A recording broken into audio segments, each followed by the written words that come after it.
And he can do no wrong. And the same reporters and the same sports media that fawned over him for his entire career are fawning over him now, and he can do no wrong. The puff piece that was done on him by Tom Verducci, Sports Illustrated, last week, just a recent example of what I'm talking about. Okay, but here's Bryce Harper, when asked by reporters, the national superstar outfielder, asked by reporters in spring training, what'd you think of the Marlins situation? What they did with trading all these players. And Harper gave a very respectable answer, and certainly a smart one, and an answer that anyone with a brain in their head has come to the conclusion that, he was surprised. Bryce Harper said, I'm surprised they did what they did. I mean, my goodness, the great outfield that they've got. They scored runs last year, add a few pitchers, they're right in the mix this year, of course. Despite the fact that Derek Jeter continues to say, and nobody presses him on this, well, if you signed Yu Darvish, if you signed Jake Arrieta, if you signed this guy, no, we still wouldn't have won. What do you mean you still wouldn't have won? An outfield of Stanton, Yelich, and Ozuna. And you scored a lot of runs last year. You finished second in the National League East last year. You're telling me with a couple of pitchers you couldn't have increased your win total 10, 12, 13, 14 games this year? And if you get up to, at 89, 90, 91 wins, you're right in the mix. What do you mean you still wouldn't have won? Based upon what? See, nobody's calling Jeter out on this. Nobody's following up either. People have said to Jeter, read the stories, go online. Well, Derek, if you had added a couple of pitchers, you guys would have won. Right? No, we still would have lost. It ends there. Nobody follows up. I said, well, what do you mean you still would have lost? Why? What is your logic? How do you come to that kind of a calculation that you still would have lost if you added some pitching? You had the hitting. Why necessarily, if you added some pitchers, would you have lost? Because Derek Jeter says that they would have lost. Okay, that's good enough for 99.9% of the sports media out there. Jeter says it. It's gospel. It's like it's coming from the damn burning bush. And you don't question it. So Harper says his piece, and Mattingly gets wind of this. And Mattingly says, well, tell Bryce Harper to shut up, commenting on our team. I mean, he's not over here. He's not a part of the Marlins franchise. He doesn't know what we're doing. He doesn't know, what our plan is. Well, obviously, yes, he does. That's number one. And number two, this is so clear. Mattingly himself, for crying out loud. Are you kidding me? As Mattingly was sitting in his off-season, where does Mattingly live? Indiana? As Mattingly is sitting in his off-season home, wherever the hell that might be, and he's watching Ozuna go, and he's watching Stanton go, and he's watching Yelich go, right? He's watching all these guys go. Are you telling me that Don Mattingly is sitting in his home someplace and saying, well, we got a plan here, we got a vision, we got a purpose? Or did you think that Don Mattingly, once he knew that Bruce Sherman and Derek Jeter's group had won the bidding, was saying to himself, gee whiz, we get a couple pitchers, we'll be right in the mix in 2018. Of course that's what Mattingly was thinking, and that's what Mattingly was saying to himself. But now he's going to pander to Jeter, he's going to blast Bryce Harper, and this is his way of saying to Jeter, hey, Jeet, I got your back here. Look at me. I blasted Bryce Harper for having the temerity, for having the unmitigated gall to question what we're doing here as a Marlins organization. Listen, I'm not saying, I think this needs to be said, I'm not saying that you can't strip a franchise down and build it back up. It's been done many, many times, most recently with the Astros. Okay, I'm not saying you can't do that. You can do that. The question here with the Marlins is, should they have done that again with a brand new ownership group coming in, with a still relatively brand new ballpark, with an offensive lineup that generates runs, for a fan base that has had to suffer and endure through how many rebuilds and teardowns over the short history of this franchise in Miami that has been there since 1993? Can they rebuild? Can you strip a franchise down and rebuild? Yeah. Should that have been the case with the Marlins? I don't think so. If I'm a Marlins fan, I'm outraged. I'm outraged. They don't have the money. They do not have the cash. As I said, it's the analogy I make. It's analogous to me telling you in a hypothetical that someone drives down a block, they see a gorgeous house, they call the realtor, how much is the house? It's $10 million. I love it. How much do you have? I got $10 million. You want to buy the house? You sure? Can you afford the house? I love the house so much, I got to have it. Going to buy the house. So they buy the house for $10 million. They get the key. They walk in the front door, right? They shut the door. They turn around. They're in an empty house. They got this gorgeous house that they just bought for $10 million, but they got no money to put furniture in, lay carpet, right? Fix it up, do this, do that, and no more money to do that. So let's start selling off some other things in the house that we have here to generate some cash so that we can, at least, go to IKEA, or Bob's Furniture and get some furniture for this place. Jeter's group, and they continue to say they got the money, they're well capitalized. Baloney. Don't believe it. They're not well capitalized. Major League Baseball turned a blind eye to the Sherman Group with Jeter because they wanted Jeter in the game.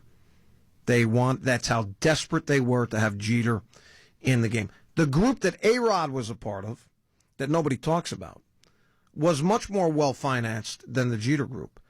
And in addition, there were other groups that were eliminated from contention to try to buy the Marlins that had a lot of money. And some groups have said if we had won the bidding to purchase this team, we weren't going to tear it down. We were going to do exactly what Bryce Harper and others have been wondering, including that guy in New York, Dino Costa. Let's seek to add some pitching and see if we can contend and compete here in 2018. What a breath of fresh air for Marlins fans over the years having to endure the constant rebuilds and teardowns.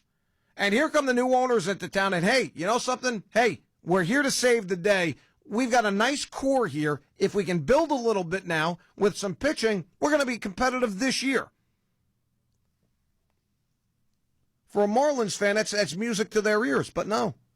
And I tell you this, that ballpark in South Florida this year is going to be you want to talk about a tomb? A tomb. That place is going to be a ghost town this year. A ghost town. And it's the optics of, I'm telling you right now, the optics of playing a game in Miami at that gorgeous new ballpark, relatively speaking, this year in South Florida, it ain't going to look pretty. I'll tell you that right now. It ain't going to look pretty. Jeter and that group are concerned about one thing. They're concerned about making a return on their investment. That's what they want to do. Get a return on their investment. And don't be surprised if they flip that team sometime in the near future. Don't be surprised if the Marlins go on the block yet again. Yet again. Because somebody close to Jeter, somebody who knows Jeter, somebody who's close to the Yankees organization has told me that's not necessarily the team that he wants to run. What's the team he wants to run? I said the team he wants to run are the Detroit Tigers. That's the team that he hungers to own, to be a part of an ownership group. Because that was the team he grew up watching. That's the team he grew up in the state that he grew up in Michigan for the most part. That's the team he wants, not the Marlins. So don't be surprised if you start to see maybe after this season, hey, the Marlins are on the block again. And if it goes bad, I'll tell you this right now, Jeter is taken. Isn't it funny? Here's a guy who played 20-some-odd years in the major leagues and had nary a bit of criticism about him. No second-guessing, no criticism, not a bad word about Jeter. It has taken Derek Jeter about 5 or 6 months. He's had more negative things said about him in 5 and 6 months since he's been the Marlins owner. And he's not really the Marlins owner.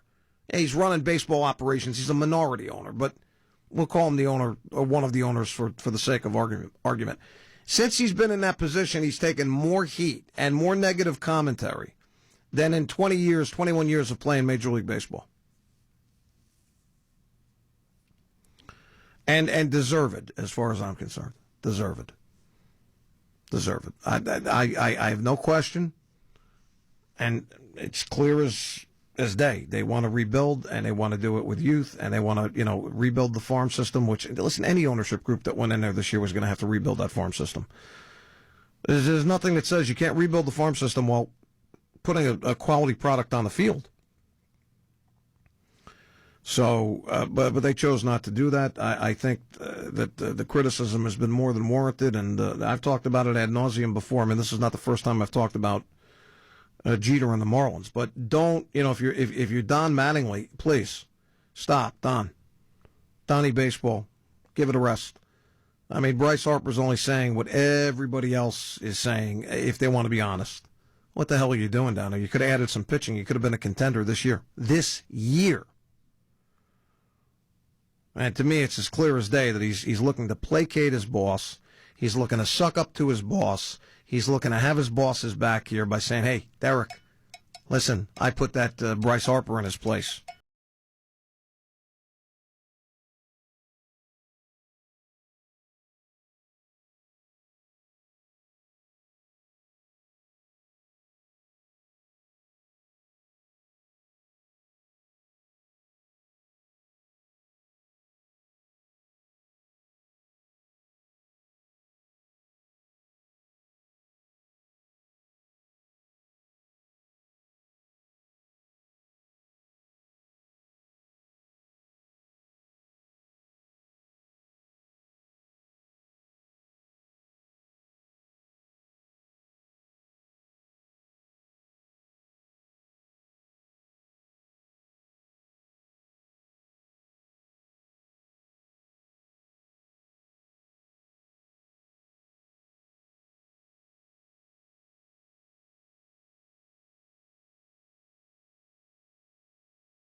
The Answer congratulates Teamsters Local 237 President Greg Floyd on his milestone 200th broadcast of his popular Reaching Out program, heard Saturdays at 7 p.m. On Monday, February 26th, join AM 970 The Answer and Teamsters Local 237 President Greg Floyd for Reaching Out's 200th show, coming from the fabulous Giardino Doro Fine Italian Restaurant at 5 Gold Street in Manhattan's Financial District, in an intimate, private setting. Greg's lineup includes guests from labor, law enforcement, and politics, as well as a few surprises. Join Greg for an evening of information, knowledge, and entertainment, and enjoy a special price fix menu for just $50 per person. It'll be an evening to remember. Call for reservations for dinner and the show today at 212-514-6400. That's 212-514-6400. And